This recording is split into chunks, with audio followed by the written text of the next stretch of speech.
Hey everyone, welcome to day 4 of DeFi discussions. We have Eli Ben-Sasson, Stark researcher, Starkware co-founder and president, Zcash founding scientist, and he'll be doing a presentation on Stark-powered VDFs. I'll let him take it from here. Okay, thank you very much. So just asking, you guys see me? Can you hear me? Okay, cool. So I'm going to talk today about VeeDo. VeeDo in Hebrew means verification, and the topic will be VDFs, time locks, and proof of work using Starks. I'm with the Starkware company, and I just want to mention that while I'm speaking on the chat, you'll see both Shiri, our head of marketing, and Jonathan, our head of BizDev. And I cannot see, what's going on in the chat room, but they will be happy to answer questions, and I'll answer questions once I'm done with the presentation. So Starkware is a company whose mission is to bring scalability and privacy to a blockchain near you. We are launching very soon with Diversify, bringing massive scale to non-custodial trading. That's our product. We also are going to be sharing very exciting news about scalability this Friday, 8 a.m. Eastern Time. Our CEO and my co-founder, Uri Kolodny, is going to be talking about some exciting developments along that front. We have about 35 or so team members. We've been funded with 2 rounds of equity and an Ethereum Foundation grant. So usually we talk about StarkX and how we can offer scalability, both to trading onto non-fungible tokens. But today's talk is not going to be about scalability. Rather, it will be about snailability. We're going to show how we can sort of use Starks to warp time and sort of try to stop it in various ways. So cryptography has been suggested as a means for warping and stopping and playing with time for a very long time now. Pardon the pun. First, perhaps in '96, in this beautiful paper by Rivest, Shamir, and Wagner, time lock puzzles, a way to use cryptography, some sequential function to sort of lock, let's say, your payments for your monthly mortgage payments. You can sort of lock them so that they will unlock only once per month, and you use cryptography to do that. Another example that I'm sure everyone on this channel is familiar with is Nakamoto's brilliant suggestion to use proof of work, where there's this lottery that the whole world is competing on for being chosen as the next block miner, and each lottery ticket corresponds to one SHA-2 computation, and the whole world is competing, and sort of you have this difficulty adjustment so that there's a winner once every 10 minutes. So you're, again, using cryptography in order to warp time or try to stop time. And the most recent example is a VDA, verifiable delay function. This suggestion by Dan Bonnet, Benedict Bunz, Joe Bonneau, and Ben Fish from about a year or so ago that corresponds to this cryptographic way to do a roulette wheel and spin it, where the randomness is unknown for some time. Today's talk is going to be how we can use this marvelous ZKP called a Stark to get 2 primitives, and from them you can have many applications, including things that apply to proof of work. Our construction is going to be transparent. There's no trusted setup, and it is very hardware efficient and very resilient against attacks by GPUs and FPGAs. So it could be a better replacement for proof of work mechanisms. So let's dive into it. I'll just jump for a second and just see. Can everyone hear me? I just want to see. Can you guys hear me? I'm not talking just to myself. Okay, thanks. So I will go on and continue. So a good way to think about the construction or the primitive that we are building, which gives you many different applications, is to think of a jigsaw puzzle, right? That's this thing we're very familiar with.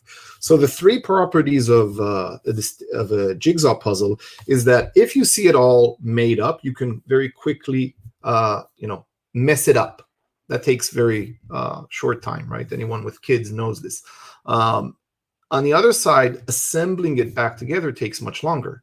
However, once it was assembled, there's really only a unique single way to assemble it correctly. So there's only one solution, and with a single glance of your eyes, you can verify that it's the correct way, or if it's incorrect, you can see this.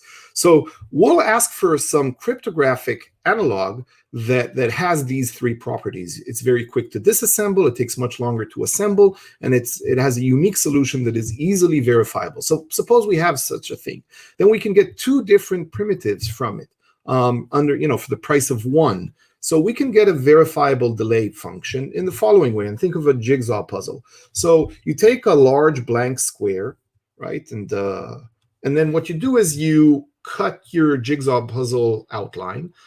So basically what we're now constructing here is something where you'll have delayed randomness, meaning think the analog here is something like a roulette wheel. You see it spinning. Everyone knows that the rules of physics will determine the outcome. But because none of us can figure out these rules of physics in real time, we trust that this deterministic randomness is really unknown to us, and various players can place their bets safely and securely. So we do the same analog here with this construction, which is based on a jigsaw or something like it. You take a large blank square of paper. You first of all cut the jigsaw puzzle outline, and then you write one bit on each piece of the paper, and you scramble this thing. Sorry, I got it wrong. You first scramble all of these pieces, so you don't know what comes where. And then you take each piece and you randomly toss a coin and write the output on it. So now you throw this thing out, you publish it to the world. So you have just a whole bunch of scrambled puzzle pieces. On each one of them, there's a random coin. This will determine, once you assemble the puzzle, it will determine a specific unique string that no one knows, and it will take time for the world to know it. So, as this time is passing, you can trust this, construction as a source of delayed randomness that everyone in due time will be able to verify and trust. Right? So that's the way to get a verifiable delay function from something like a jigsaw puzzle that you can disassemble quickly, but it takes much longer to assemble. You can also reverse it, and suppose you have a secret, a very particular sequence of bits that you would like to hide. You can use the same jigsaw puzzle to get a way to lock that for a while. What you do is you take your large blank square piece of paper, you cut your jigsaw puzzle outline just as we did previously. Now you reverse the steps. Instead of scrambling and then writing one bit per piece, you take your very particular secret, which is a sequence of bits. Let's say it's some key that opens something, and you write this sequence of bits in some order, right, on the pieces of the puzzle. Then you scramble them. You do this privately that no one sees, and now you throw out all of the pieces. So what we have here is we have a committed string that it will take time for the world to figure out. But once the world assembles the puzzle, the single unique answer will be known. So we delay time, and we use it in two different ways. One is as a verifiable delay function, the analog, the cryptographic analog of spinning a roulette wheel where no one knows what the outcome will be. And the other one is a time lock puzzle where the generator of the time lock puzzle wants to lock something so that she knows that value, but everyone else will take time to figure it out. So we get, with one construction, two things. And basically, that's what we do. We build a cryptographic analog of a jigsaw puzzle. So we want something that has quick disassembly, slow assembly, and the correct assembly is unique and easily verifiable. So the way we'll do it, we'll pick some function, some permutation that is very quick to disassemble, but is very, in one direction it's very quick, in the other direction it's very slow and sequential. And we're going to start with something known as a time asymmetric encoding, a very particular one and a very simple one that I'll explain in a minute. And, one direction will be quick, the other direction will be very slow. And then we're going to use our magic sauce, which is the Stark prover and verifier system, and speed up the verification process by an exponential factor to make the verification extremely fast. And now I want to give you some details. So The function that we take that is very quick to disassemble is written here at the upper right side. It is a loop that is invoked many, many times, t times. Think of t as equals roughly, a billion or 100 million times. But each iteration of the loop is extremely simple. You take your current state, you cube it, you raise it to power 3, you add a round constant, and in this example, the round constant is 42 because that's the answer to all questions. And then you take the remainder modulo some big prime, some 256-bit prime, and you just repeat this very simple loop many, many times. Now, let's look at the details. One multiplication takes roughly 10 nanoseconds, which means that if you need to do this loop for t equals 100 million, it will take you 1 second on, the fastest hardware out there. And this construction is basically from an academic, a bunch of academic papers. It's not our own construction. It's very well understood. So that's how you disassemble the puzzle. That's the fast direction. You repeat this loop many times. Now, to assemble it in the other direction, you need to sort of take the analog. You need to reverse the loop, which means you need to subtract 42, and then you need to take the cube root modulo prime. So without going into detail, it takes much longer to compute the cube root modulo of prime. It takes roughly log of p more steps. So if we are working with the 256-bit prime, it takes 256-bit multiplications in order to invert this step. And in the fast direction, it takes only 2 multiplications. So we get this gap between the quick direction and the reverse direction, which is much slower. And then the factor of the gap factor is roughly the logarithm of the size of p, which it's half of that. So it's like 120 or so. So each second of the quick direction, unwinding it takes roughly 2 minutes or so. Which is why, 1 second, that's the red stuff that's written there. 1 second of running the loop would take 2 minutes to invert. 30 seconds would take 1 hour to invert. So the way you can verify this is you could naively replay. Suppose I have a 2-minute delay. I could verify it by running a 1 second verification process, which is the quick direction. It's only 1 second, but 1 second in terms of gas cost on Ethereum would be 1 billion gas, which is not really relevant. This is where we throw our magic, and we bring in the start prover and verifier, and we shrink the amount of computation needed to be done on chain to verify the correctness from 1 second to 10 milliseconds or so in less than 3 million gas. And this thing scales very well. So even if you want to compress 30 seconds of naive verification corresponding to 1 hour of delay, you would still verify it in less than 10 milliseconds using 3 million gas on Ethereum. And that's basically the construction of our system.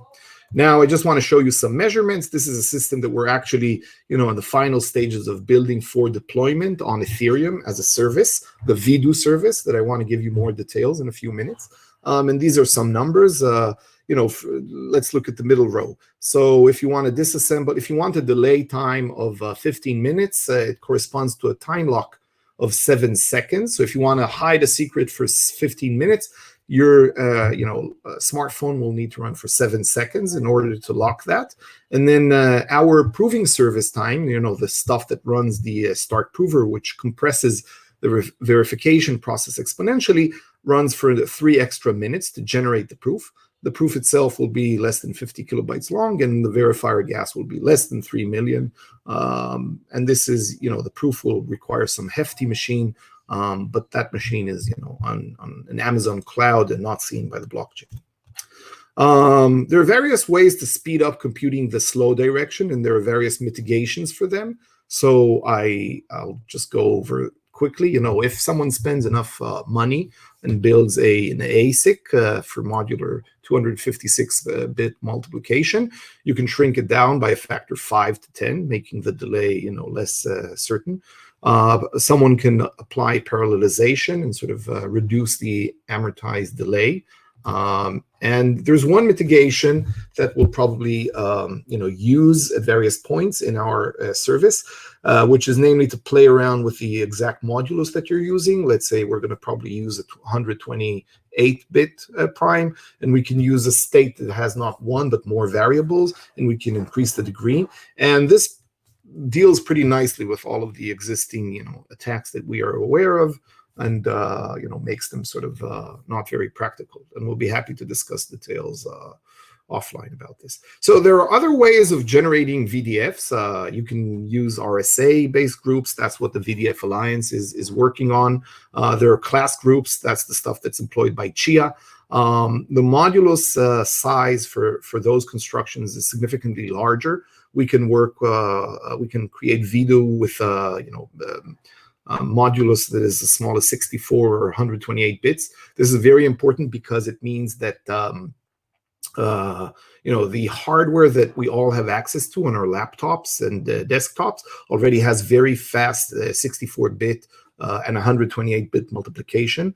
So sort of the hardware for speeding up these functions is already ubiquitous, and everyone can use it. And in the other constructions, it's less so. Our construction also does not require any trusted setup, and it has, because it relies on very ubiquitous, efficient hardware that it appears on all CPUs. It is very GPU, FPGA, and ASIC resistant for now, and also probably looking into the future. Another advantage is that we have the dual use. We can use our construction VeeDo both for constructing a VDF and for constructing time locks.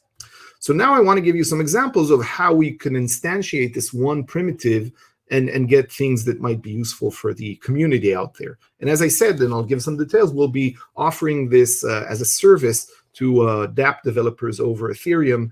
And I want to, just give you some ideas for what stuff you can build on it. So let's take some examples. Suppose we are using a time lock of 1 second, which corresponds, opening this time lock will take 2 minutes, and the proof time generating it via the Stark system will take another half minute. So we can use this to solve the problem of creating a sealed bid auction where it is sort of one round sealed bid auction where, each bidder puts in her bid in a sealed envelope. She cannot retract her bid, and this bid will be opened, but it will be opened only in due time. And there are no trust assumptions here. So how do we do this? Suppose we want to run the auction with a bidding time of 1 minute. So we ask everyone to time lock their bids with a 2-minute delay. Now, to lock something for 2 minutes, you need your smartphone to run for 1 second. So it's not a big problem. You take your bid, you lock it using a 1 second delay, and then you submit it to the blockchain. So, you computed your first bid. The very last bid might come just when the clock, buzzes. Now it takes 2 minutes for the system, for anyone in the world, to unlock the very first bid. It will take, 3 minutes after you started the whole process, the very last time lock will be opened. It will take another half minute for the proof to be for the correctness of all the unlockings to be announced, and then we're done. So this again is a sealed bid auction mechanism that Starkware will be offering in the future as a service. So a lot of DeFi applications, and in general a lot of financial applications, rely on auctions and sealed bid auctions in particular. And this makes the whole process much simpler because once a bid is submitted, it cannot be retracted, and no one will know what is in the bid until the time for bidding has ended. So it's a very convenient service to think of and build on. Another example is the VDF version. And suppose, let's give an example with gaming. And it says, you want a player to buy cards and then, pay for them and then find out what's in the loot box without sort of playing around with the randomness and, getting better cards based on all kinds of tricks. So the way it will happen is, someone purchases a loot box and then the VDF starts working for 2 minutes. And basically you take the latest block hash and you use that as your source of randomness. 2 minutes later, there's some delayed randomness revealed. This is the analog of the roulette wheel spinning. No one knows what this randomness will be because that's the delay time it takes. Another half minute will transpire till the proof is generated, and the VeeDo service accepts it. And now the gaming developer can offer the loot box to be opened, and whatever is in there, and this is a fair mechanism. Now, as you know, proof of work is a huge thing, and proof of stake is one method to sort of try and replace it. And there are various suggestions to use VDFs for this process.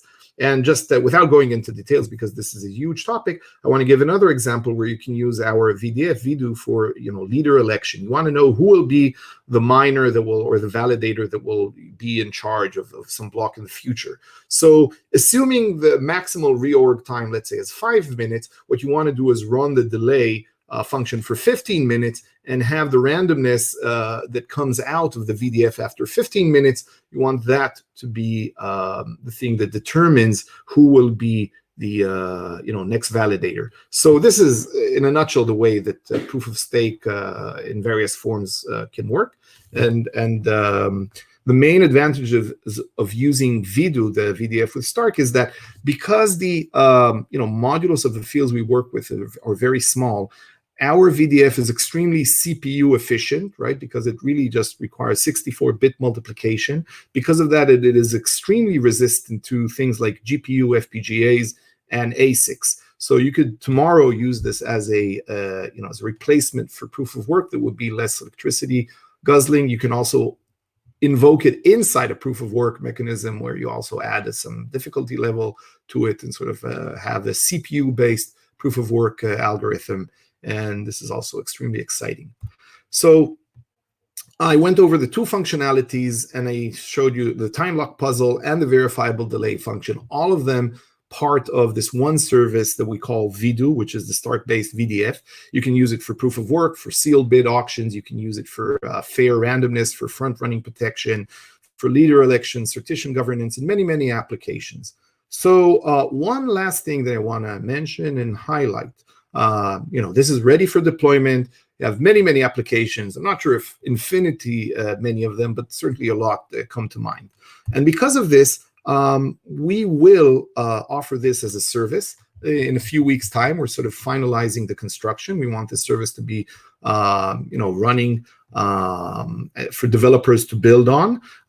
At the very first phase, so what I'm describing here in this slide is something that will be hopefully in less than a month. It will run. For starters, Starkwell will be running this for a few months just to see, what are the needs of the developer community.